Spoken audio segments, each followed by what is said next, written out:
Hey, what's up everybody? This is Jason from Home Care Marketing Pros, and today we're talking about how to optimize your Google business profile. Now you might be wondering, why do you need to optimize it? Can't you just create your profile and be done with it? Well, if you and your home care business serve a local service area and you're trying to get more phone calls and more website visits, there's really no better way than to rank in that local map pack. And if you're not sure what that looks like, this is it. I did a quick search for senior home care Bradenton, Florida, and here's the results in that local pack: Home Instead, First in Care, Visiting Angels. So today we'll talk about how to optimize your Google business profile to increase the likelihood that you show up in those coveted spots, those first 3 listings on the Google business profile or the local ranking pack. So here's our quick checklist. And you watch this video, at the end you can find a link to download this so you can keep it and work your way through the list.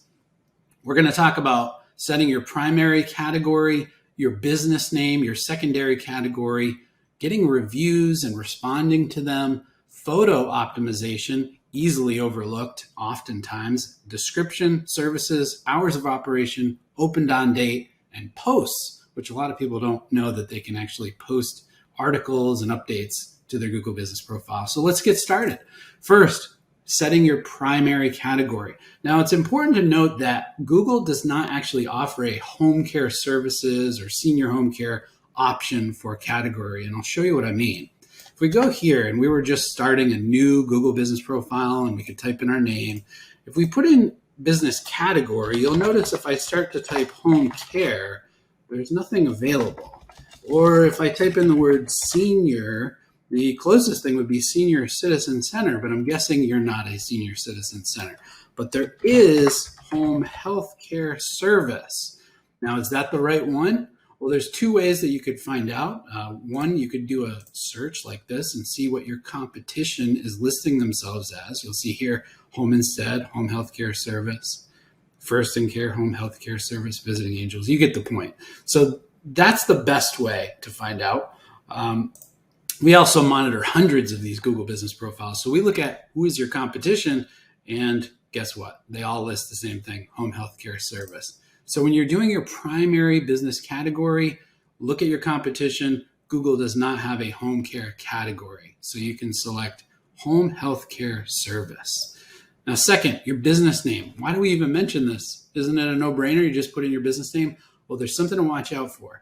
Don't do what Google would call keyword stuffing. So I'll give you an example. If the name of your business was Care at Home, you would put Care at Home. You would not put Care at Home Senior Home Care or Care at Home Home Care or Care at Home Elderly Care. You get the point. You don't want to add words to it. And you can see an example of this. Home Instead. Do you think they might have wanted to say Home Instead Senior Home Care or Visiting Angels Home Care? But they know better. Google would count that against them if that was not their legal name. So just make sure when you put in your business name, you put in your legal business name. Secondary category. Now, let's take a look at where you can put that in. We talked about primary category, but notice this. There's another category, additional categories. Now, you can put more than one, but the one that we recommend is using aged care, because there's just not that many options for home care. So Home Health Care Service and then aged care. That could be your secondary category. Now, I'm sure that all of you are familiar with reviews, the importance of getting reviews. And the more reviews and consistent reviews, the more likely it is that you're going to show up in those first 3 spots on Google. And the answer is simple. Google is trying to give the searcher the best results. And what better way does Google have to know that it's the best result than if it's a popular business that's well rated and well reported on, that has a good reputation. So make sure that you are getting reviews. Put a plan in place at your business to not only get positive reviews, but get them consistently over time. You don't want to say, well, I have 30 reviews and we reached a point, we can stop now. And then years go by, no new reviews. That's a negative. Make sure that it's not only good reviews, but consistent reviews. The other thing that we want to make sure to mention about reviews is respond to all of them. Now, some owners have a tendency to respond if they get a negative review for obvious reasons, but you want to respond to all reviews. Thank positive reviewers for their feedback and talk to negative reviews, asking them if they can take it offline and talk to you and let them know that you want to help and you strive for excellent customer satisfaction. Now, let's go on to the fifth one, photos. This is one that I think takes a little more work, but you want to do your best to put photos in because they really build trust. This is your opportunity to set yourself apart, show some familiarity, and it's not a place to use stock photos. That just does not do when we're talking about your Google Business Profile. So you see some examples down below of some nice photos of logos, even some videos or placements in magazines. And then we have this client that has a beautiful office. So they took some pictures of their interior, and you'll notice they categorize them as interior photos. So this is an opportunity to make your brand stand out, build trust in somebody that's examining your business and thinking about giving you a call. Next, your description. So we talked about your limitation, and we'll get into this a bit more in the services, but your limitation as far as choosing a category and a secondary category. Here's an opportunity to describe what your business does. Now, Google makes the recommendation that you would talk about what you offer, what sets you apart, your history, and anything else that you'd like to share here. It is limited to 750 characters, so you want to use your words wisely. But here's an example. Seventh, services. So like I said, your primary and secondary categories, you're locked into what Google allows. But for services, you can list anything that you think is relevant to your clients, so you can start to optimize those, not only listing the services as you see here, but you can actually put in short descriptions about those services. And here's a tip for you. Google can even scan your website and make recommendations of the services that you should list. So I definitely recommend taking advantage of that feature. Now, hours of operation seems like a no-brainer. Make sure it's accurate though.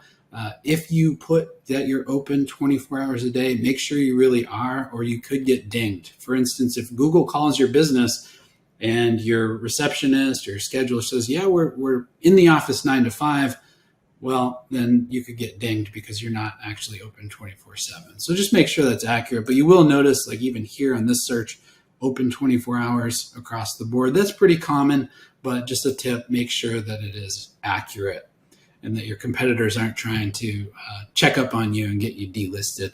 Now, ninth, opened on date. This is kind of a minor one, but this is your chance to shine. If you've been in business 10 or 20 years, you can add your opened on date, and I'll show you where that is on your Google Business Profile.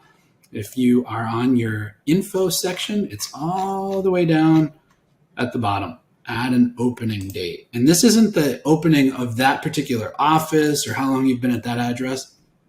This should be, when was your business established? So like I said, if you've been in business 10 years, 20 years, you want it listed there. And finally, posts. Now, if you do a branded search, like let's say we did a search for First in Care, Bradenton, Florida. And here on the right side is the Google Business Profile. And down at the bottom, we see posts. So they're actually utilizing this feature, posting blog updates that link back to their site. So this just is a great opportunity for you if you're doing a job fair for caregivers, or you were doing an event at a local nursing home and you were trying to publicize that and invite people. This is a great place to do that. So there's definitely a good call to action by utilizing posts. Now I know I said we had 10 at the beginning, but I thought of this, an 11th one, kind of a bonus idea. More and more popular on mobile search is this section here, chat. So customers traditionally could either call you, visit your website and fill out a form. Now they have the ability to chat if you turn this on. So if you do turn it on, make sure somebody's there and available to actually communicate two ways through this messaging option. So that's it. I hope this helps you to optimize your Google Business Profile and helps you on your way to getting those coveted 1, 2, and 3 spots on the local search pack.